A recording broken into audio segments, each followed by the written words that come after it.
नज़र नज़र में उतरना कमाल होता है, नफस नफस में बिखरना कमाल होता है। बुलंदियों पे पहुंचना कोई कमाल नहीं, बुलंदियों पे ठहरना कमाल होता है। नमस्कार, सुप्रभात मेरे प्यारे दोस्तों। एक बार फिर बीआरडी साइंस पर आपका बहुत बहुत स्वागत है। दोस्तों, जैसा कि आप थंबनेल में देख चुके हैं, आज के इस सेशन में हम डिस्कस करेंगे एक अति महत्वपूर्ण टॉपिक के अति महत्वपूर्ण प्रश्न। दोस्तों, मानव स्वास्थ्य और रोग से संबंधित जितने भी पिछली भर्ती परीक्षाओं में प्रश्न पूछे गए हैं और जितने भी इम्पोर्टेंट प्रश्न बनते हैं, उनको एक साथ इस वीडियो के माध्यम से लेकर आया हूं। तो दोस्तों, बने रहना वीडियो के अंत तक। और आप बीआरडी साइंस पर पहली बार विजिट कर रहे हैं तो चैनल को सब्सक्राइब कर लें और बेल आइकन को जरूर प्रेस कर लें, ताकि साइंस से रिलेटेड टॉपिक वाइज महत्वपूर्ण प्रश्नों की श्रृंखला की इस नोटिफिकेशन आप तक पहुँच जाए। दोस्तों, दो महत्वपूर्ण डिजीज कैंसर और एड्स से संबंधित महत्वपूर्ण प्रश्नोत्तरी अगले नेक्स्ट वीडियो में मिलेगी दोस्तों, क्योंकि दो महत्वपूर्ण डिजीज है, बड़ी डिजीज है, तो इनसे संपूर्ण जानकारी प्रश्नों के माध्यम से नेक्स्ट वीडियो में, नेक्स्ट क्लास में देखने को मिलेगी। तो आप इस वीडियो में बने रहना अंत तक। और जितने भी प्रश्न करवा रहा हूं दोस्तों, सारे इंपॉर्टेंट है, व्याख्या सहित करवाऊंगा, जिससे 50 ही नहीं बल्कि 100 से भी ज़्यादा प्रश्न आपको तैयार हो जाएंगे और इन प्रश्नों के बाहर एक भी प्रश्न देखने को नहीं मिलेगा। विश्वास बनाए रहेगा बीआरडी साइंस के साथ और बने रहना वीडियो के अंत तक। दोस्तों, वीडियो अच्छा लगे तो एक कमेंट सेक्शन में प्यारा सा कमेंट करके ज़रूर बताना और अपने दोस्तों के साथ ज़्यादा से ज़्यादा शेयर करना। तो चलिए करते हैं स्टार्ट। मानव स्वास्थ्य और रोग से संबंधित कुछ महत्वपूर्ण प्रश्न। तो चलिए दोस्तों करते हैं स्टार्ट। पहला प्रश्न है, एक रोग जो आसानी से एक व्यक्ति से दूसरे व्यक्ति में संचरित हो सकता है कहलाता है। दोस्तों, सारे प्रश्न अति महत्वपूर्ण होने वाले हैं और मैं विश्वास दिलाता हूं आपको, इन प्रश्नों से बाहर, इन प्रश्नों की व्याख्या और इन प्रश्नों से संबंधित आप पूरी जानकारी वीडियो के अंत तक पूरे ध्यान से पूरी समझना एकाग्रता के साथ, तो आपको बहुत ही ज़्यादा फायदा होगा। अब आने वाली एग्जाम में सारे प्रश्न इसी में से देखने को मिलेंगे। एक या दो प्रश्न डिजीज से संबंधित है दोस्तों, इन 3 वीडियो या 2 वीडियो के माध्यम से सारी डिजीज प्रश्नों के माध्यम से कंप्लीट करवा दूंगा। तो आप बने रहना बीआरडी साइंस के साथ। देखते हैं, तो इसका पहला ऑप्शन है असंक्रामक रोग, संक्रामक रोग, वायरल रोग या बैक्टीरियल रोग। तो दोस्तों, संक्रामक रोग एक ऐसा रोग है जो आसानी से एक व्यक्ति से दूसरे व्यक्ति में संचरित हो सकता है। जैसे एग्जाम्पल हो गया ट्यूबरकुलोसिस वायरस यानी कि टीबी, एड्स जैसे वायरस हो जाते हैं, है ना दोस्तों। ये संक्रामक रोग है, जबकि असंक्रामक रोग जैसे कैंसर असंक्रामक रोग है। ओके दोस्तों, बढ़ते हैं नेक्स्ट क्वेश्चन की ओर। पीने के माध्यम से पीने के पानी के माध्यम से अतिरिक्त फ्लोराइड का अंतःग्रहण फ्लोरोसिस का कारण बन सकता है, जो मुख्य रूप से निम्न को प्रभावित करता है: हृदय को, दांत और हड्डियों को, नेत्र को, यकृत को। तो दोस्तों, इसका राइट आंसर हो जाएगा दांत और हड्डियों को, है ना दोस्तों। तो कुबड़ जैसी समस्याएं देखने को मिलती है फ्लोरोसिस के कारण। फ्लोरोसिस होता है कुबड़ जैसी समस्या उत्पन्न कर देता है फ्लोराइड अधिक मात्रा में सेवन के कारण। ओके दोस्तों, तो देखते हैं नेक्स्ट क्वेश्चन। निम्नलिखित में से कौन सा एक वायुजनित रोग होता है जो कि वायु से एक दूसरे के संपर्क में फैलता रहता है दोस्तों? तो इसका राइट आंसर क्या होगा दोस्तों? पहला ऑप्शन है गोइटर और कुपोषण, हैजा और अतिसार, रेबीज और एड्स, सर्दी और क्षय रोग। तो दोस्तों, सर्दी जुकाम और क्षय रोग वायुजनित रोग है। सर्दी जुकाम होता है राइनो वायरस के कारण, जो कि वायु से संपर्क में आने से फैल जाता है। और क्षय रोग यानी टीबी सबसे घातक रोग माना जाता है, वो भी वायुजनित रोग है। इसका वायरस वायु के संपर्क में रहता है और हम वायु में रहता है और वायु के संपर्क में हम आने से क्षय रोग से पीड़ित हो जाते हैं। देखते हैं नेक्स्ट क्वेश्चन। इसका राइट आंसर हो जाएगा दोस्तों सर्दी जुकाम और क्षय रोग। ध्यान रखना, ये होता है राइनो वायरस के कारण, राइनो वायरस।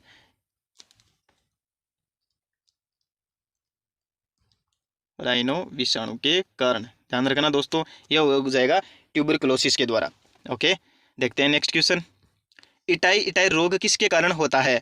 मरकरी के द्वारा, कैडमियम के द्वारा, आर्सेनिक के द्वारा या नाइट्रेट के द्वारा? तो दोस्तों, इटाई रोग होता है कैडमियम के द्वारा। किसके द्वारा होता है? कैडमियम के द्वारा। इसका राइट आंसर हो जाएगा बी, कैडमियम के द्वारा इटाई रोग हो जाता है दोस्तों। नाइट्रेट की वजह से ब्लू बेबी सिंड्रोम होता है। क्या होता है दोस्तों? ब्लू बेबी सिंड्रोम किसकी वजह से होता है? नाइट्रेट की वजह से, ध्यान रखना। देखते हैं नेक्स्ट क्वेश्चन। टाइफाइड का रोगजनक सामान्यतः किसके द्वारा संचरित होता है? मूत्र के द्वारा, जल के द्वारा, रुधिर के द्वारा या हार्मोन के द्वारा? तो दोस्तों, टाइफाइड का रोगजनक जिसे बोला जाता है साल्मोनेला टाइफी, ओके दोस्तों, ध्यानपूर्वक सुनना, ध्यानपूर्वक देखना प्रश्नों को, सारे व्याख्या समेत कराऊंगा और बहुत सारे प्रश्न हो जाएंगे। तो इसका टाइफाइड का रोगजनक होता है टाइफाइड, सॉरी दोस्तों, सोलमोनेला टाइफी, सोलमोनेला टाइफी।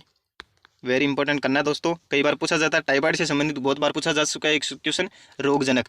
तो क्या होगा? सोलमोनेला टाइफी, सोलमोनेला टाइफी। ओके दोस्तों, प्रदूषित जल के द्वारा सोलमोनेला टाइफी से टाइफाइड रोग उत्पन्न हो जाता है और इसका परीक्षण किया जाता है विडोल परीक्षण। क्या होता है दोस्तों?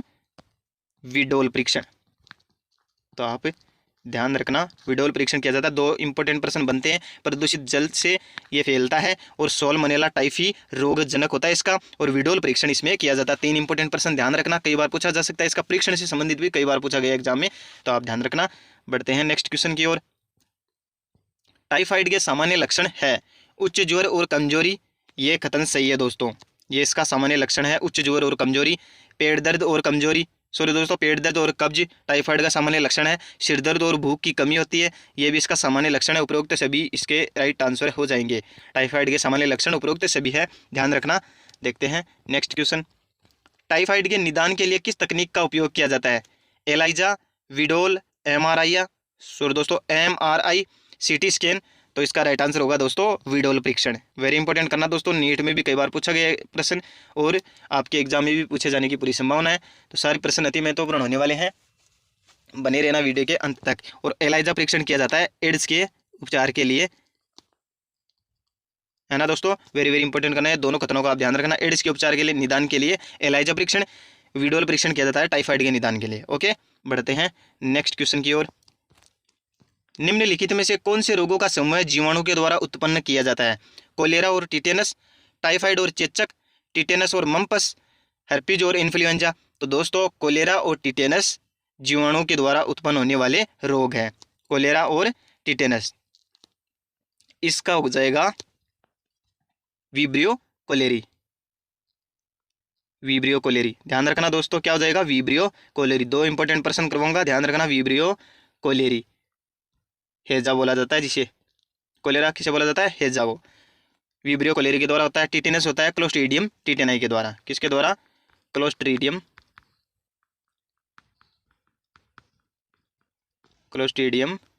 टिटेनी। ओके दोस्तों, तो आप ध्यान रखना इन दोनों को। कोलेरा विब्रियो कोलेरी के द्वारा होता है और टिटेनस होता है क्लोस्ट्रीडियम टिटेनी के द्वारा। ओके, बढ़ते हैं नेक्स्ट क्वेश्चन की ओर। निम्नलिखित में से कौन सा जीवाणु जनित रोगों का जोड़ा है? टाइफाइड और न्यूमोनिया, मलेरिया और एड्स, दाद और एड्स, सर्दी जुकाम और मलेरिया। तो दोस्तों जीवाणु जनित रोग है टाइफाइड और न्यूमोनिया। टाइफाइड होता है सोलमोनेला टाइफी के द्वारा, न्यूमोनिया होता है स्ट्रेप्टोकोकस न्यूमोनी के द्वारा। इंपॉर्टेंट है दोस्तों, ध्यान रखना। टाइफाइड और न्यूमोनिया जीवाणु जनित रोगों का जोड़ा है, इंपॉर्टेंट कर लेना, कई बार पूछा जा सकता है रोग जनकों से संबंधित। तो आप टाइफाइड और न्यूमोनिया होता है, टाइफाइड होता है साल्मोनेला टाइफी के द्वारा, न्यूमोनिया होता है स्ट्रेप्टोकोकस न्यूमोनी के द्वारा। इंपॉर्टेंट है, ध्यान रखना। देखते हैं नेक्स्ट क्वेश्चन। निम्नलिखित में से कौन से स्वास्थ्य विकार में ज्वर, सर्दी, खांसी, सिरदर्द, ग्रे या नीले से ओष्ठ और हाथों के नाखून आदि लक्षण सम्मिलित होते हैं? किसमें होते हैं दोस्तों? फाइलेरियासिस में, टाइफाइड में, न्यूमोनिया में या मलेरिया में? तो दोस्तों इसका राइट आंसर हो जाएगा न्यूमोनिया में। स्ट्रेप्टोकोकस न्यूमोनी के द्वारा न्यूमोनिया रोग होता है और न्यूमोनिया में उपरोक्त सारे लक्षण दिखाई देते हैं। इंपॉर्टेंट है, पूछा जा सकता है, तो आप ध्यान रखना। देखते हैं नेक्स्ट क्वेश्चन। न्यूमोनिया का संक्रमण किसके कारण उत्पन्न होता है? संक्रमित व्यक्ति द्वारा छोड़ी गई बूंदों से, सही कथन है दोस्तों। छोड़ी गई बूंदों का स्वस्थ व्यक्ति के द्वारा सांस के साथ अंदर लेना, यह भी सही है। संक्रमित व्यक्ति के साथ वस्तुओं जैसे ग्लास और बर्तनों का साझा करना, यह भी सही है। तो इसका राइट आंसर हो जाएगा उपरोक्त सभी न्यूमोनिया के संक्रमण का प्रमुख कारण बनते हैं, उपरोक्त सभी। बढ़ते हैं नेक्स्ट क्वेश्चन की ओर।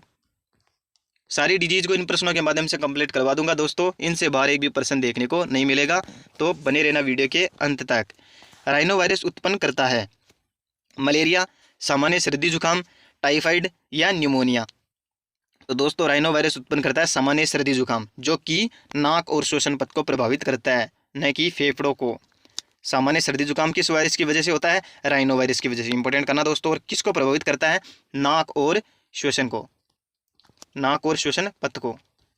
ओके दोस्तों, ध्यान रखना, नाक और श्वसन पथ को प्रभावित करता है राइनो वायरस और सामान्य सर्दी जुकाम उत्पन्न करता है।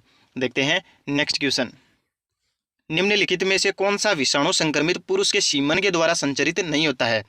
Hepatitis B, HIV, chikungunya, Ebola virus. तो दोस्तों पुरुष के द्वारा रक्त आदान से या रक्त स्थानांतरण के द्वारा हेपेटाइटिस बी विषाणु संचरित होता है, HIV भी संचरित होता है, लेकिन चिकनगुनिया विषाणु संचरित नहीं होता है। इबोला वायरस भी होता है। चिकनगुनिया एडिज इजिप्टाई मच्छर के काटने से फैलता है। चिकनगुनिया किसके काटने से फैलता है? एडिज इजिप्टाई मच्छर के काटने से फैलता है। दोस्तों ध्यानपूर्वक सुनना सारे प्रश्नों को। चिकनगुनिया एडिज इजिप्टाई मच्छर के द्वारा काटने से फैलता है। Ebola virus, HIV, hepatitis B. Hepatitis B सबसे अधिक संक्रमणकारी वायरस है दोस्तों। ओके, बढ़ते हैं नेक्स्ट क्वेश्चन की ओर। मलेरिया उत्पन्न किया जाता है प्लाज्मोडियम वाइवेक्स द्वारा, प्लाज्मोडियम मेलेरी द्वारा, प्लाज्मोडियम फेल्सीफेरम द्वारा या इन सभी के द्वारा? तो दोस्तों इसका राइट आंसर हो जाएगा मलेरिया उत्पन्न किया जाता है इन सभी के द्वारा। ओके, इन सभी के द्वारा मलेरिया उत्पन्न किया जाता है। ये सभी, लेकिन इनमें सबसे घातक होती है दोस्तों फेल्सीफेरम। ओके, तो आप ध्यान रखना, इन सभी के द्वारा मलेरिया उत्पन्न किया जाता है। बढ़ते हैं नेक्स्ट क्वेश्चन की ओर। मेलिग्नेंट मलेरिया किसके द्वारा उत्पन्न किया जाता है? Plasmodium falciparum, Plasmodium vivax, Plasmodium malariae, Plasmodium ovale. ये चारों स्पीसीज मलेरिया प्लाज्मोडियम के दोस्तों। तो आप ध्यान रखना, पूछा जा सकता है कि निम्नलिखित में से कौन सी प्लाज्मोडियम की स्पीसीज नहीं है? तो आप ध्यान रखना, फेल्सीफेरम मेलिग्नेंट मलेरिया उत्पन्न करने के लिए जिम्मेदार होती है, प्लाज्मोडियम फेल्सीफेरम। ओके दोस्तों, ध्यान रखना। बढ़ते हैं नेक्स्ट क्वेश्चन की ओर। मानव के लिए प्लाज्मोडियम की संक्रमित अवस्था कौन सी होती है? संक्रमित अवस्था मानव के लिए होती है दोस्तों स्पोरोजोइट अवस्था। स्पोरोजोइट अवस्था, स्पोरोजोइट अवस्था होती है मानव के लिए प्लाज्मोडियम की संक्रमित अवस्था। वेरी वेरी इंपॉर्टेंट है, कई बार पूछा गया एग्जाम में, पूछा जा सकता है, तो आप ध्यान रखना। देखते हैं नेक्स्ट प्रश्न। मानव रुधिर में प्रवेश के बाद प्लाज्मोडियम संक्रमित अवस्था प्रवास करती है मानव के इरिथ्रोसाइट में, मानव की यकृत कोशिकाओं में, मच्छर के उदर में या मच्छर की लार युक्त ग्रंथियों में? तो दोस्तों मानव रुधिर में प्रवेश के बाद प्लाज्मोडियम संक्रमित अवस्था प्रवास करती है मानव की यकृत कोशिकाओं में। कहाँ पर करती है? मानव की यकृत कोशिकाओं में प्रवास करती है। ओके दोस्तों, बढ़ते हैं नेक्स्ट क्वेश्चन की ओर। मादा एनाफ्लीज मच्छर किसका वाहक होती है? फाइलेरियसिस का, मलेरिया का, टाइफाइड का या एड्स का? तो दोस्तों इसका राइट आंसर हो जाएगा मलेरिया का। और फाइलेरियसिस का होता है क्यूलेक्स मच्छर। ओके दोस्तों, मादा क्यूलेक्स मच्छर फाइलेरियसिस का वाहक होती है, जबकि मलेरिया का मादा एनाफ्लीज मच्छर होती है। ओके, एड्स होता है साल्मोनेला टाइफी के द्वारा, और दोस्तों टाइफाइड होता है साल्मोनेला टाइफी के द्वारा, एड्स होता है HIV वायरस के द्वारा। ओके, बढ़ते हैं नेक्स्ट क्वेश्चन की ओर। मलेरिया परजीवी के स्पोरोजोइट के लिए आप क्या देखेंगे? मलेरिया से पीड़ित मानव की RBC, संक्रमित व्यक्ति की प्लीहा में, हाल ही में पंख मादा एनाफ्लीज मच्छर की लार युक्त ग्रंथियों में या संक्रमित मादा एनाफ्लीज मच्छर की लार में? तो दोस्तों मलेरिया परजीवी के स्पोरोजोइट के लिए हम संक्रमित मादा एनाफ्लीज मच्छर की लार को देखेंगे। ओके दोस्तों, संक्रमित मादा एनाफ्लीज मच्छर की लार में देखेंगे। बढ़ते हैं नेक्स्ट क्वेश्चन की ओर। प्लाज्मोडियम का प्राथमिक पोषक है मानव, नर क्यूलेक्स, भेड़, मादा एनाफ्लीज? तो दोस्तों मादा एनाफ्लीज है मलेरिया का वाहक, जबकि प्लाज्मोडियम का प्राथमिक पोषक है मानव। ओके दोस्तों, मानव प्लाज्मोडियम का प्राथमिक पोषक है। वेरी वेरी इंपॉर्टेंट कर लेना, कंफ्यूज नहीं होना बिल्कुल भी, मानव होता है प्लाज्मोडियम का प्राथमिक पोषक। बढ़ते हैं नेक्स्ट क्वेश्चन की ओर। निम्नलिखित में से कौन सा एक रोग जोड़ा रुधिर आदान से फैलता है? रुधिर के आदान प्रदान से फैलता है दोस्तों, कोलेरा और हेपेटाइटिस। कोलेरा जीवाणु जनित रोग है दोस्तों, तो पहला ऑप्शन वैसे गलत हो गया, विब्रियो कोलेरी के द्वारा।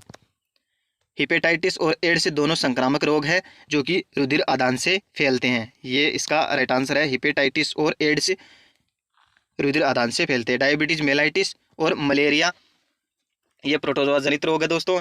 हे फीवर और एड्स ये भी वायरस जनित रोग है, एड्स वायरस जनित रोग है। तो आप ध्यान रखना, हेपेटाइटिस और एड्स दोनों रुधिर आदान से फैलते हैं, इंपॉर्टेंट है, ध्यान रखना। बढ़ते हैं नेक्स्ट क्वेश्चन की ओर। पोलियो होता है दोहरे रज्जुक वाले डीएनए युक्त वायरस से, एकल रज्जुक वाले आरएनए युक्त वायरस से, एकल जीवाणुभोजी द्वारा, एकल रज्जुक वाले डीएनए युक्त विषाणु द्वारा। तो दोस्तों पोलियो होता है एकल रज्जुक वाले आरएनए युक्त विषाणु के द्वारा, एकल रज्जुक वाले आरएनए युक्त विषाणु के द्वारा होता है, ध्यान रखना। देखते हैं नेक्स्ट क्वेश्चन। निम्नलिखित में से कौन सा मानव का अंतः परजीवी जरायुजता दर्शाता है? Ancylostoma duodenale, Enterobius vermicularis, Trichinella spiralis, Ascaris lumbricoides. तो दोस्तों इसका राइट आंसर होगा ऑप्शन सी, ट्राइसिनेला स्पाइरेलिस।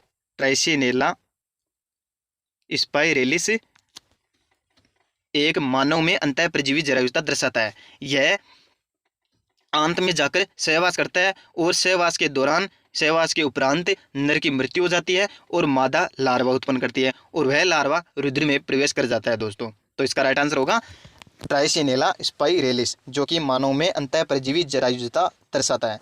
ओके दोस्तों, इंपॉर्टेंट करना, ध्यान रखना। बढ़ते हैं नेक्स्ट क्वेश्चन की ओर। निम्नलिखित में से कौन सा रोग प्रोटोजोआ के द्वारा उत्पन्न होता है? सिफिलिसिस, इन्फ्लुएंजा, बेबेसियोसिस, ब्लास्टोमाइकोसिस। तो दोस्तों बेबेसियोसिस रोग प्रोटोजोआ द्वारा होता है, प्रोटोजोआ द्वारा होता है बेबेसियोसिस रोग। बढ़ते हैं नेक्स्ट क्वेश्चन की ओर। कीटों द्वारा संचरित होने वाली बीमारियों का समूह है? मलेरिया, फाइलेरियसिस, पित्त ज्वर। ये कीटों द्वारा संचरित होने वाली बीमारियों का समूह है दोस्तों। मलेरिया होता है मादा एनाफ्लीज मच्छर के द्वारा, फाइलेरियसिस होता है मादा क्यूलेक्स मच्छर के द्वारा, पित्त ज्वर होता है एडिज मच्छर के द्वारा। वेरी वेरी इंपॉर्टेंट करना दोस्तों, इन तीनों का आप ध्यान रखना। तीनों अलग अलग भी पूछे जा सकते हैं या तीनों एक साथ भी पूछे जा सकते हैं और सुमिलित वाले में भी पूछे जा सकते हैं। तो आप वेरी इंपॉर्टेंट कर लेना इस प्रश्न को। मलेरिया होता है मादा एनाफ्लीज मच्छर के द्वारा, फाइलेरियसिस होता है क्यूलेक्स मच्छर के द्वारा, पित्त ज्वर होता है एडिज मच्छर के द्वारा। ओके दोस्तों, चलते हैं नेक्स्ट प्रश्न की ओर। एंट अमीबा स्टोलिटिका किसका परजीवी है? बड़ी आंत का, यकृत का, फेफड़े का या वृक्क का? तो दोस्तों एंट अमीबा स्टोलिटिका बड़ी आंत का परजीवी माना जाता है। वेरी वेरी इंपॉर्टेंट है दोस्तों, ध्यान रखना। बड़ी आंत का, बड़ी आंत का, एंट अमीबा स्टोलिटिका बड़ी आंत का परजीवी माना जाता है। ओके, देखते हैं नेक्स्ट क्वेश्चन। एंट अमीबा जिंजीवेलिस कहाँ रहता है? आंत में, कोलोन में, पायरिया की पस पॉकेट में, आंतो और कोलोन में। तो दोस्तों एंट अमीबा जिंजीवेलिस कहाँ रहता है? पायरिया की पस पॉकेट यानी कि मुख गुहा में रहता है। ओके दोस्तों, ध्यान रखना, पायरिया की पस पॉकेट में। देखते हैं नेक्स्ट क्वेश्चन। अमीबियासिस रोग किस जीव द्वारा होता है? प्लाज्मोडियम द्वारा, एंट अमीबा स्टोलिटिका के द्वारा, घरेलू मक्खी के द्वारा, संक्रमित भोजन और जल के द्वारा। तो दोस्तों एंट अमीबा स्टोलिटिका रोग होता है, एंट अमीबा स्टोलिटिका के कारण अमीबियासिस रोग होता है। एंट अमीबा स्टोलिटिका के कारण अमीबियासिस रोग होता है, तो आप ध्यान रखना दोस्तों। बढ़ते हैं नेक्स्ट क्वेश्चन की ओर। निम्नलिखित में से कौन सा लक्षण एंट अमीबा स्टोलिटिका के द्वारा उत्पन्न बीमारी का नहीं है? पहला है अतिरिक्त श्लेष्मा के साथ मल, ये सही है दोस्तों। कब्ज इसके अंतर्गत होती है। उदरीय पीड़ा भी होती है लेकिन नासिका प्रवाह इस रोग में नहीं होती है। नासिका प्रवाह या नासिका बहाव इस रोग में नहीं होता। एंट अमीबा स्टोलिटिका के द्वारा उत्पन्न बीमारी में ये उपरोक्त तीनों लक्षण विद्यमान होते हैं दोस्तों, तो आप इन लक्षणों को ध्यान रखना। बढ़ते हैं नेक्स्ट क्वेश्चन की ओर। एस्केरिस का संक्रमण सामान्यतया उत्पन्न होता है एस्केरिस के अंडे युक्त जल पीने से, आंशिक रूप से पका पोरक खाने से, सीसी मक्खी के काटने से या मच्छर का काटना। तो दोस्तों इसका राइट आंसर होगा एस्केरिस के अंडे युक्त जल पीने से। एस्केरिस का संक्रमण होता है एस्केरिस के अंडे युक्त जल पीने से संक्रमण फैलता है, तो आप ध्यान रखना, ये पूछा गया है प्रश्न दोस्तों, इंपॉर्टेंट करना। बढ़ते हैं नेक्स्ट क्वेश्चन की ओर। शीशी मक्खी के कारण निद्रा रोग उत्पन्न होता है। निद्रा रोग को कौन सा प्रोटोजोन उत्पन्न करता है दोस्तों? ट्रिप्नोसोमा, इंपॉर्टेंट कर लेना। बढ़ते हैं नेक्स्ट। निम्नलिखित में से कौन सा रोग आंतरिक रुधिर स्त्राव, मांसपेशियों का दर्द, अल्प रक्तता यानी कि एनीमिया और आंत के मार्ग की रुकावट उत्पन्न करता है? एस्केरियासिस, फाइलेरियसिस, अमीबियासिस या ट्रिप्नोसोमियासिस? तो दोस्तों एस्केरियासिस रोग आंतरिक रुधिर प्रवाह, मांसपेशियों का दर्द, एनीमिया और आंत के मार्ग की रुकावट उत्पन्न करने के लिए जिम्मेदार होता है दोस्तों। तो इसका राइट आंसर होगा एस्केरियासिस। ओके दोस्तों, ध्यान रखना। देखते हैं नेक्स्ट क्वेश्चन। हाथी पांव रोग उत्पन्न करने वाला जीव किसके अंतर्गत आता है? एस के एलमंथीज के अंतर्गत, प्लेटी एलमंथीज में, निडेरिया में या पोरीफेरा में? तो दोस्तों हाथी पांव रोग, एलिफेंटियासिस या फाइलेरिया, ये तीनों नाम हाथी पांव रोग के हैं। हाथी पांव रोग को क्या कहते हैं? फाइलेरियासिस दोस्तों, फाइलेरिया या एलिफेंटियासिस। तो किसके कारण होता है? वुचेरिया ब्रैंकोफाइटाई के कारण होता है। रोगजनक क्या होता है दोस्तों? वुचेरेरिया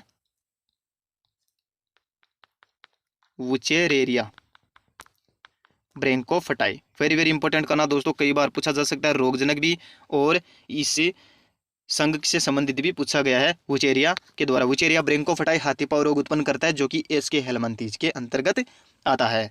इसका राइट आंसर होगा एस के हेलमंथीज। बढ़ते हैं नेक्स्ट क्वेश्चन की ओर। फाइलेरिया को उत्पन्न करने वाला कारक है वुचेरिया ब्रैंकोफाइटाई। फाइलेरिया को हाथी पांव रोग भी कहते हैं, एलिफेंटियासिस भी कहा जाता है, और किसके कारण उत्पन्न होता है? वुचेरिया ब्रैंकोफाइटाई के कारण। और वुचेरिया ब्रैंकोफाइटाई किसके अंतर्गत आता है दोस्तों? ये आता है इसके एलमंथीज के अंतर्गत। वेरी इंपॉर्टेंट कर लेना, ध्यान रखना। देखते हैं नेक्स्ट क्वेश्चन। हाथी पांव एक सूजन जो स्थायी विकृति उत्पन्न करती है, ट्राइकोफाइटोन द्वारा, वुचेरिया द्वारा, इकोलाई द्वारा या एस्केरिस द्वारा? तो दोस्तों वुचेरिया ब्रैंकोफाइटाई के द्वारा हाथी पांव रोग उत्पन्न होता है, और उसमें सूजन इस प्रकार हो जाती है जैसे कि हाथी के समान दिखाई देने लगता है, यानी कि पैर में पूरी लसिका महीने में सूजन हो जाती है, तो पैर इस तरह हो जाता है जैसे कि हाथी का पैर, है ना दोस्तों? किसके कारण होता है? वुचेरिया ब्रैंकोफाइटाई के कारण एक स्थायी विकृति उत्पन्न हो जाती है, जो कि ठीक बिल्कुल भी नहीं होती है, स्थायी विकृति होती है दोस्तों। तो इसका राइट आंसर है वुचेरिया ब्रैंकोफाइटाई, ऑप्शन बी। देखते हैं नेक्स्ट क्वेश्चन। वुचेरेरिया का मध्यवर्ती पोषद है मादा एनाफ्लीज, मादा एडिज, मादा क्यूलेक्स? दोस्तों फाइलेरिया किसके कारण होता है? मादा क्यूलेक्स मच्छर के कारण। तो इसका राइट आंसर होगा ऑप्शन सी। वुचेरेरिया ब्रैंकोफाइटाई का मध्यवर्ती पोषद होता है मादा क्यूलेक्स। वेरी इंपॉर्टेंट करना दोस्तों, सारे रोग प्रश्नों के माध्यम से करवा रहा हूं दोस्तों। और कैंसर और एड्स मुख्य बीमारी है और बड़ी बीमारी है, तो इनसे संबंधित संपूर्ण जानकारी प्रश्नों के माध्यम से नेक्स्ट वीडियो में देखने को मिलेगी। तो आप अभी से BRD साइंस को सब्सक्राइब कर ले और बेल आइकन को जरूर प्रेस कर ले, ताकि नेक्स्ट वीडियो आते ही आपकी नोटिफिकेशन आपके पास सबसे पहले पहुंच जाए। देखते हैं 36। एस्केरियासिस और हाथी पांव रोग उत्पन्न करने वाले दो हेलमंथीज क्रमशः है एस्केरिस और वुचेरेरिया, वुचेरेरिया और एस्केरिस, एस्केरिस और गोलकृमि और चपटाकृमि, प्लाज्मोडियम और वुचेरेरिया। तो दोस्तों एस्केरियासिस रोग होता है एस्केरिस के द्वारा, और वुचेरेरिया होता है, वुचेरेरिया से होता है हाथी पांव रोग। तो आप ध्यान रखना इन दोनों को। वुचेरेरिया ब्रैंकोफाइटाई हाथी पांव रोग उत्पन्न करने के लिए जिम्मेदार होता है, एस्केरियासिस होता है एस्केरिस के कारण। देखते हैं नेक्स्ट क्वेश्चन। निम्नलिखित में से कौन सा जोड़ा सही सुमेलित नहीं है? दोस्तों ये डिजीज और रोग कारक दिए हैं, इन चारों को आप ध्यान में रख लेना, वेरी इंपॉर्टेंट है। इनमें से एक गलत है, जिसका मैं भी आपको सही आंसर बताऊंगा। तो दोस्तों पहला ऑप्शन है फाइलेरियासिस वुचेरिया ब्रैंकोफाइटाई के द्वारा होता है, थोड़ी देर पहले हम डिस्कस कर चुके हैं। वुचेरिया ब्रैंकोफाइटाई ये कथन सही है। सिफिलिसिस ट्राइक्यूरिस ट्राइक्यूरा के द्वारा नहीं होता है दोस्तों, ये कथन गलत है। ये होता है ट्रिप्नोडिमा पेलिडियम के द्वारा सिफिलिसिस रोग होता है। और प्लेग यर्सीनिया पेस्टिस के द्वारा होता है, ये कथन सही है दोस्तों। डेंगू बुखार फ्लेविराइबो वायरस, ये भी कथन सही है दोस्तों। इसका राइट आंसर होगा बी। सिफिलिसिस का रोग कारक ये नहीं होता है, इसका रोग कारक होता है ट्रिप्नोडेमा पेलिडम। वेरी इंपॉर्टेंट है दोस्तों, इन चारों को आप ध्यान रखना, अलग रूप में भी पूछा जा सकता है। तो 4% इस 1% से तैयार हो जाएंगे। फाइलेरियासिस का रोग कारक वुचेरेरिया ब्रैंकोफाइटाई, सिफिलिसिस का ट्रिप्नोडेमा पेलिडम, प्लेग का यर्सीनिया पेस्टिस, डेंगू बुखार का फ्लेविराइबो वायरस। वेरी वेरी इंपॉर्टेंट है दोस्तों। बढ़ते हैं नेक्स्ट क्वेश्चन की ओर। निम्नलिखित में से कौन सा एक प्रोटोजोआ जनित बीमारी है? मलेरिया, अमीबियासिस, नींद की बीमारी या उपरोक्त सभी? दोस्तों उपरोक्त तीनों बीमारियां प्रोटोजोआ जनित बीमारी है। मलेरिया होती है प्लाज्मोडियम के द्वारा, अमीबियासिस एंटमीबा स्टोलिटिका के द्वारा, नींद की बीमारी ट्रिप्नोसोमा के द्वारा होती है दोस्तों। तो आप ध्यान रखना, इन तीनों को प्रोटोजोआ जनित बीमारी है। मलेरिया प्लाज्मोडियम द्वारा, अमीबियासिस एंटमीबा स्टोलिटिका के द्वारा, नींद की बीमारी ट्रिप्नोसोमा के द्वारा। देखते हैं नेक्स्ट क्वेश्चन। निम्नलिखित में से कौन सी बीमारी घरेलू मक्खी के द्वारा फैलाई जाती है? डेंगू ज्वर, एन्सेफेलाइटिस, फाइलेरियासिस, अमीबियासिस? तो दोस्तों अमीबियासिस घरेलू मक्खी के द्वारा फैलाई जाती है। इसका राइट आंसर होगा अमीबियासिस। क्या होगा दोस्तों? अमीबियासिस। बढ़ते हैं नेक्स्ट क्वेश्चन की ओर। कवक माइक्रोस्पोरम पीडी के अंतर्गत आती है। कवक जेनेरा माइक्रोस्पोरम, ट्राइकोफाइटोन एवं एपिडर्मोफाइटोन के अंतर्गत आते हैं। ये सारे कवक से संबंधित है और रिंग वर्म उत्पन्न करते हैं। रिंग के समान दाद उत्पन्न करते हैं दोस्तों। दाद उत्पन्न करने के लिए कवक जिम्मेदार होते हैं और ये माइक्रोस्पोरम, ट्राइकोफाइटोन, एपिडर्मोफाइटोन ये सारे कवक के अंतर्गत आते हैं। ये रिंग वर्म उत्पन्न करने के लिए जिम्मेदार होते हैं। बढ़ते हैं नेक्स्ट क्वेश्चन की ओर। निम्नलिखित में से कौन सा युग्म टाइफाइड के कारक और टाइफाइड के पुष्टि कारक को निरूपित करता है? प्लाज्मोडियम वाइवेक्स और या यूटीआई परीक्षण, साल्मोनेला टाइफी एवं विडोल परीक्षण। तो दोस्तों टाइफाइड का रोग कारक क्या होता है? Salmonella typhi. साल्मोनेला टाइफी और इसका परीक्षण किसके द्वारा किया जाता है? विडोल परीक्षण के द्वारा। वेरी वेरी इंपॉर्टेंट है दोस्तों। सारे प्रश्न छांट कर आपके लिए पिछली भर्ती परीक्षा में पूछे गए हैं, वही लाया हूँ। तो ये सारे प्रश्न पूछे गए हैं कहीं ना कहीं और पूछे जाने की पूरी संभावना बनती है, तो आप ध्यान रखना। देखते हैं नेक्स्ट क्वेश्चन। साल्मोनेला टाइफी और विडोल परीक्षण। देखते हैं नेक्स्ट क्वेश्चन। किस रोग में मच्छर द्वारा संचरित रोगाणु के कारण लसिका वाहिनियों में चीरकाली शोथ उत्पन्न होता है? रिंगवर्म रोग, एस्केरियासिस, एलिफेंटियासिस या अमीबियासिस। तो दोस्तों एलिफेंटियासिस रोग में लसिका वाहिनियों में चीरकालिक शोथ उत्पन्न हो जाता है, यानी कि सूजन उत्पन्न हो जाती है, जो कि पैरों में शोथ उत्पन्न हो जाती है। तो ये पैर हाथी के समान दिखाई देता है।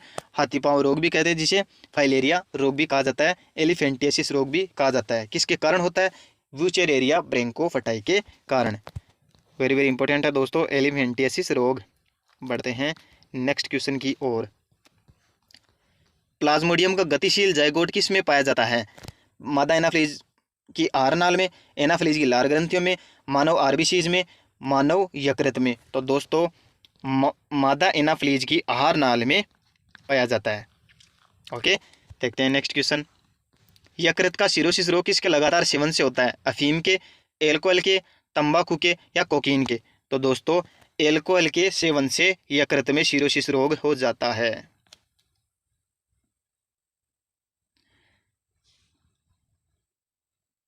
ध्यान रखना दोस्तों, एल्कोहल के सेवन से यकृत का सिरोसिस रोग हो जाता है।